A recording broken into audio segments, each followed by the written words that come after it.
이주민과 유학생, 다민족을 이루는 나라 영국.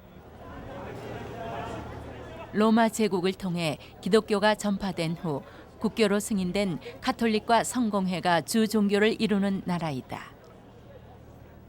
또한 복음주의 대각성과 부흥으로 전 세계에 선교사를 파송해온 은혜의 땅이기도 하다.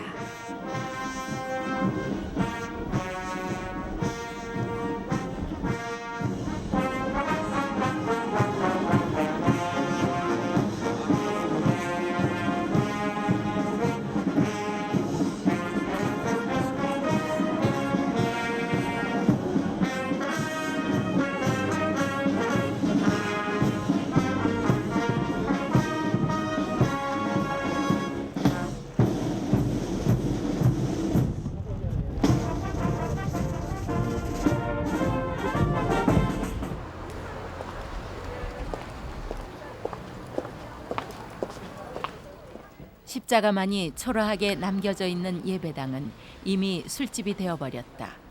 부흥을 누리며 예배를 드리던 곳이라고는 생각할 수 없는 영국 교회의 현실을 그대로 반영하고 있다.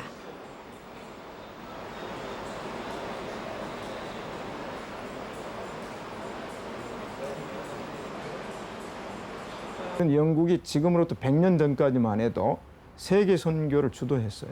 물론 현재도 영국에 세계 선교 본부들이 다 있죠. 문제는 뭐냐면 아무리 과거에 잘했어도 왕년에 잘했어도 지금 교회가 쇠퇴하니까 영국 교회의 힘이 상실되잖아요.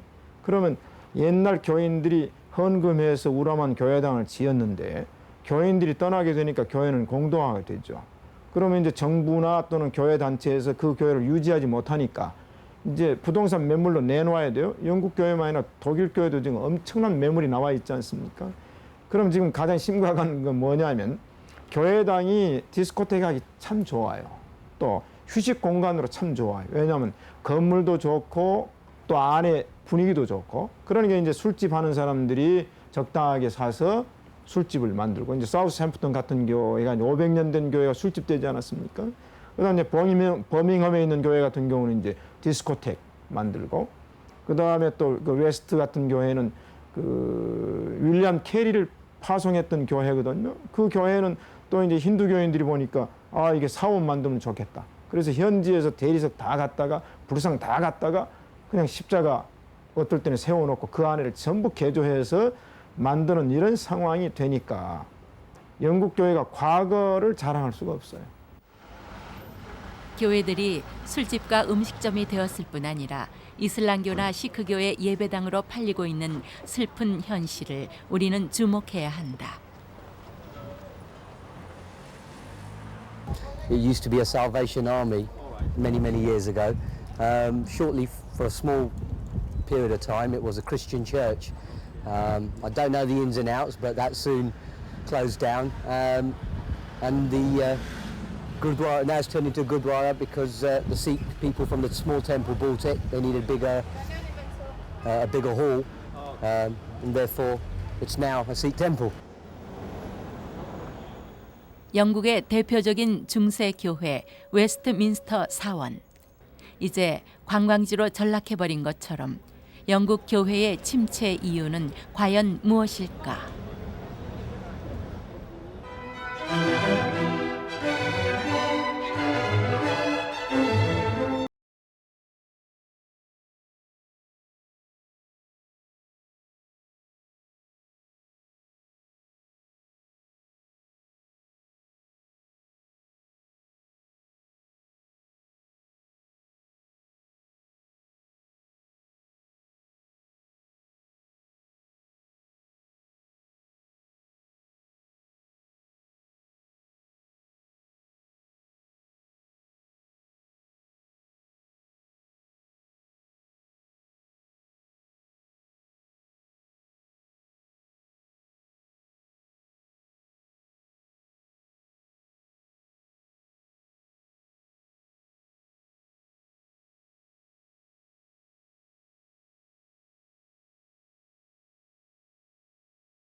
특별한 영적 축복을 주셨는지도 모른다. 1, 2차 복음주의 대각성 이후 웨일즈에서는 신학의 쇠퇴, 진화론의 영향 등으로 영적 침체에 빠져 있던 상황이었다. 20세기 초 강력한 성령 운동이라 할 수 있는 1904년 웨일즈 부흥이 이곳에서 시작되었고 그 가운데 무명의 청년이었던 에반 로버츠를 필두로 시작하게 되었다.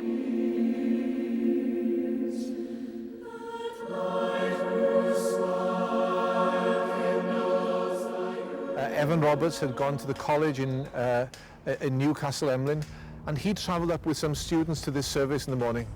And he met there a man called Seth Joshua. And Seth Joshua had been praying that God would raise up a man from the mines to lead this revival, or to lead a new work of God. And then Evan Roberts was up there, and he began to pray that God would break him. And he prayed and prayed and prayed. And then something happened during that service where he felt the power of God come into his life. Now, he then went back to his principal in the college and said that he felt that he wanted to come back to here and to begin to tell the young people about this work. And so he came back here, and people didn't believe. They thought he was mad to come back. They thought he was ill. His mother thought he was ill. Some of his family thought he was crazy. But he was on fire for God, and he wanted the whole of Wales to know about this story. And so that's where the revival broke out in this area. Now, when the revival broke out here, people all over the world began to say, we want something like that. And so you went out to America, and there was people in the famous Azusa Street revival. It happened because people said, we want the same thing as what happened in Wales. And then, of course, people from the Presbyterian Church in India, they heard of what had happened in Wales, and they were coming back here and saying, we want the same thing. And then the revival spread from through India to China, and then to Korea.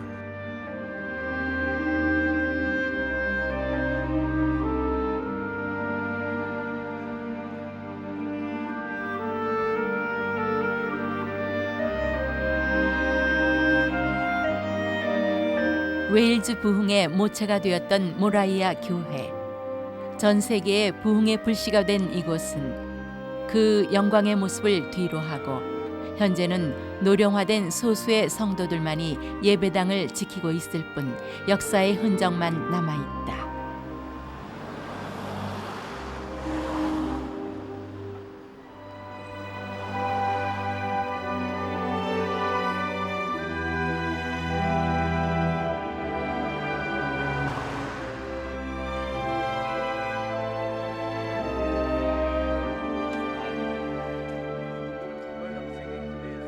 Well, the revival was in 1904, and at that time, during the revival, many people became Christians, and many churches sprung up all over Wales. It was a very big revival, and there were many people also added to the different churches that were already existing.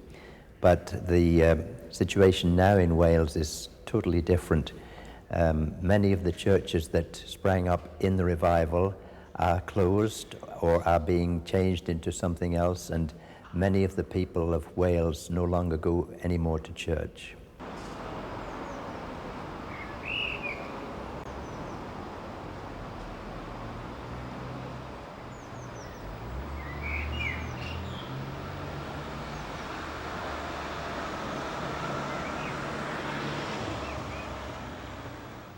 런던 근교 사우스 일링에 위치한 이 교회는 겉으로 보기에는 유서 깊은 교회처럼 보인다.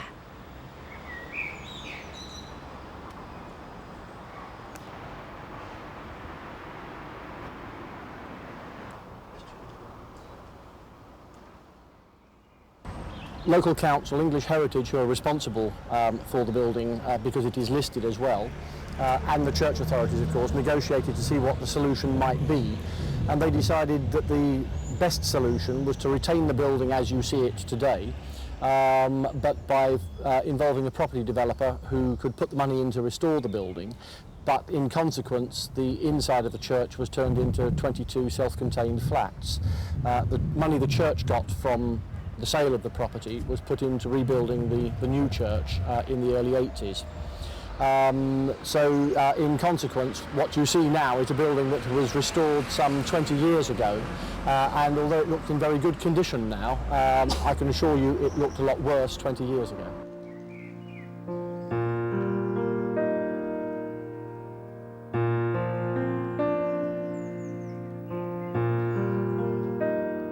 찬양과 예배가 가득했을 이 예배당이 지금은 사람들의 주거 공간으로 자리 잡고 있을 뿐이다.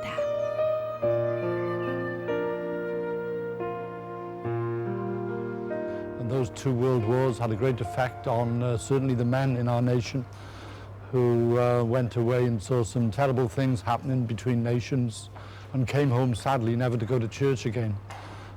This resulted, of course, in many families not being Christian, and many families then not coming to church, many families not reading the Bible in their homes or praying in their homes.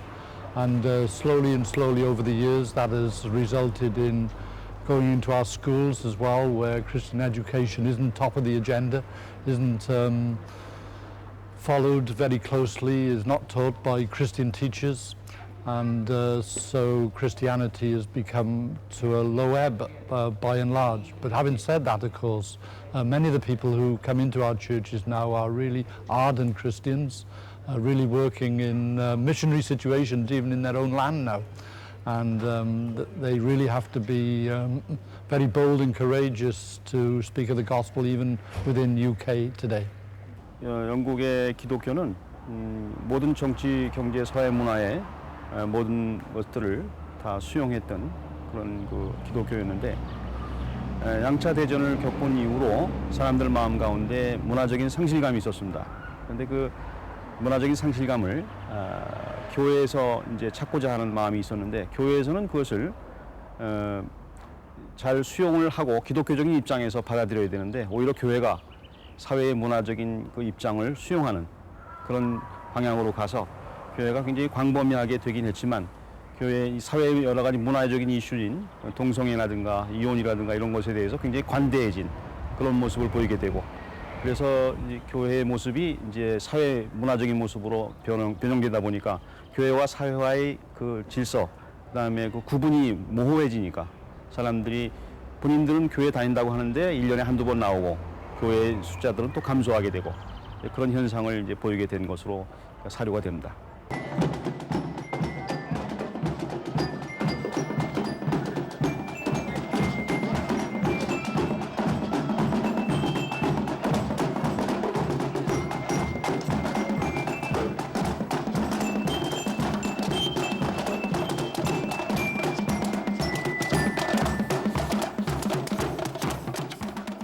영국인들의 가슴속에 남아있는 전쟁을 통한 박탈감, 산업화로 이어진 물질적인 풍요는 하나님을 점점 멀어지게 하는 계기이자 삶과 신앙이 별개의 것으로 나누어지게 하는 주요 요인이 되었다. 그 후 대부흥의 흔적들은 온데간데 없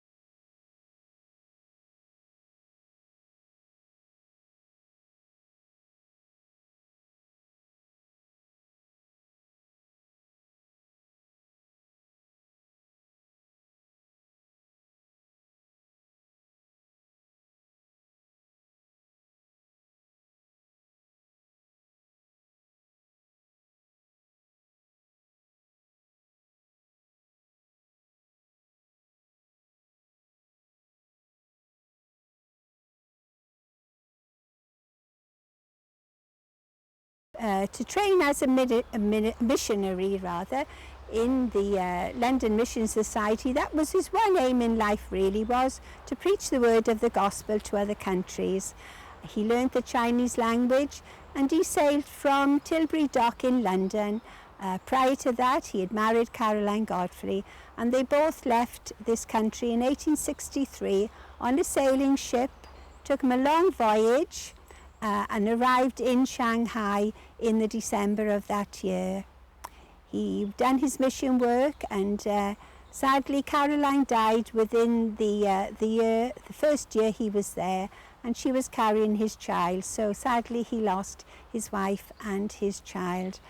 He left the mission and then went to work as an interpreter in a customs office, and we're told that whilst he was working there, he met his first two Korean gentlemen, another country, another language, which he was interested in learning.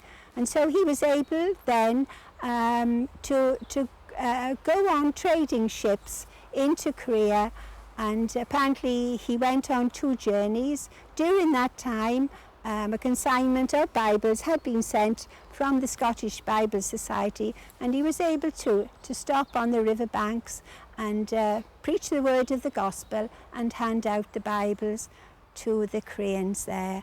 Of course, on his last journey up into Penyang, the governor of the province at that time was quite happy, trading ships going in, and it was difficult to accept. Sadly, he was executed along with the rest of the crew, called the General Sherman. 철저하게 쇄국 정책을 펴고 있었고, 그때 평안감사가 박 교수였는데, 박 교수가 진도 지휘해서 이 배를 화공법이라고 해서 불질러서, 이게 목선이었거든요. 그래서 대동강에 수장을 시키죠. 그리고 그때 이 배에 24명 승무원이 타고 있었는데 전원이 죽지요. 익사하기도 하고 또 끌려 나와서 살해당하기도 하고. 그런데 토마스 목사는 마지막 순간까지 이 성경을 배포하고, 그리고 대동강변에 끌려 나와서 참수형으로 순교한 것으로 알려져 있습니다. 그러나 이것은 무슨 역사적인 기록으로 남겨 있는 것이 아니고 구전을 통해서 그렇게 돼 있는 것으로 이렇게 확인이 현재까지 되고 있는 부분입니다.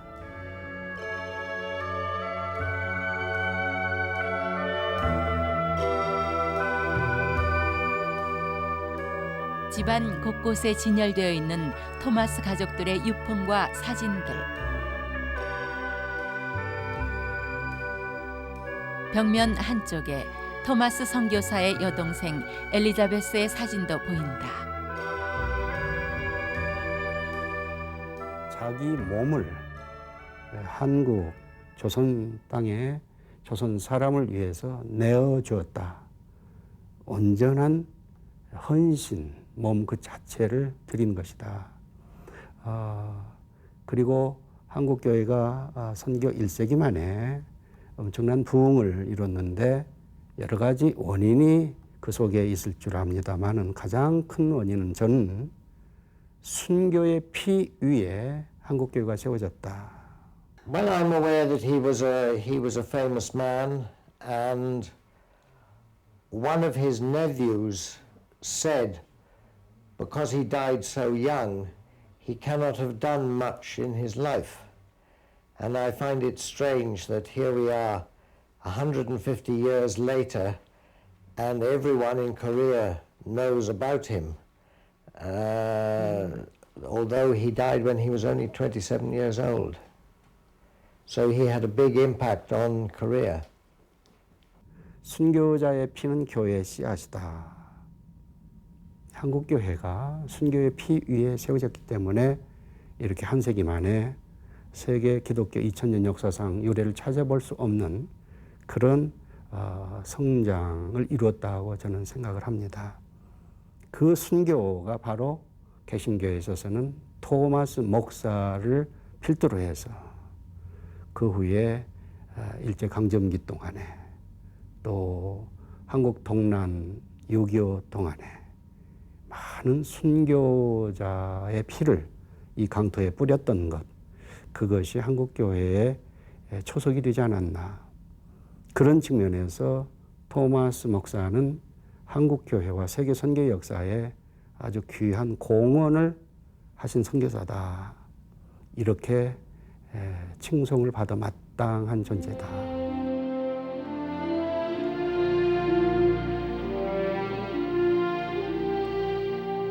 한 알의 밀알이 떨어져주고 많은 열매를 맺듯 얼마나 많은 우리 민족이 토마스 선교사의 순교로 하나님을 영접하게 되었는지 모른다. 그의 활동 기간과 업적을 통계화할 수는 없지만 한국 내에 기독교 역사의 효시였다는 것을 부인할 수는 없을 것이다.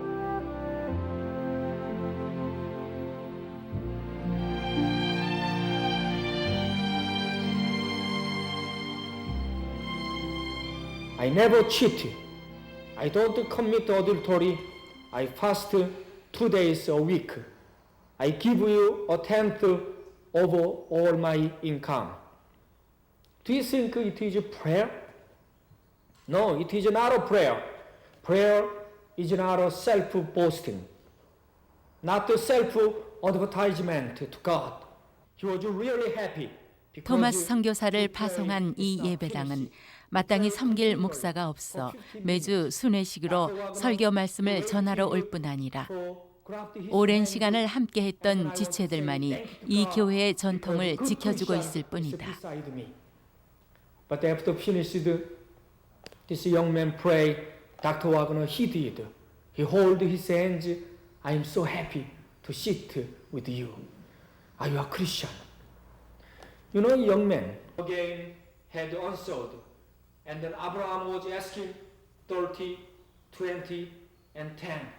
God answered Abraham's request. All of his requests had answered. How had answered the request. 어느 영국 교회들처럼 이 역사 깊은 교회도 언제 팔려 나갈지 모를 위태로운 위치에 있다. In this church for 37 years. His name is on there. From the in 1849, in 1847, 4 years old, he prayed to God.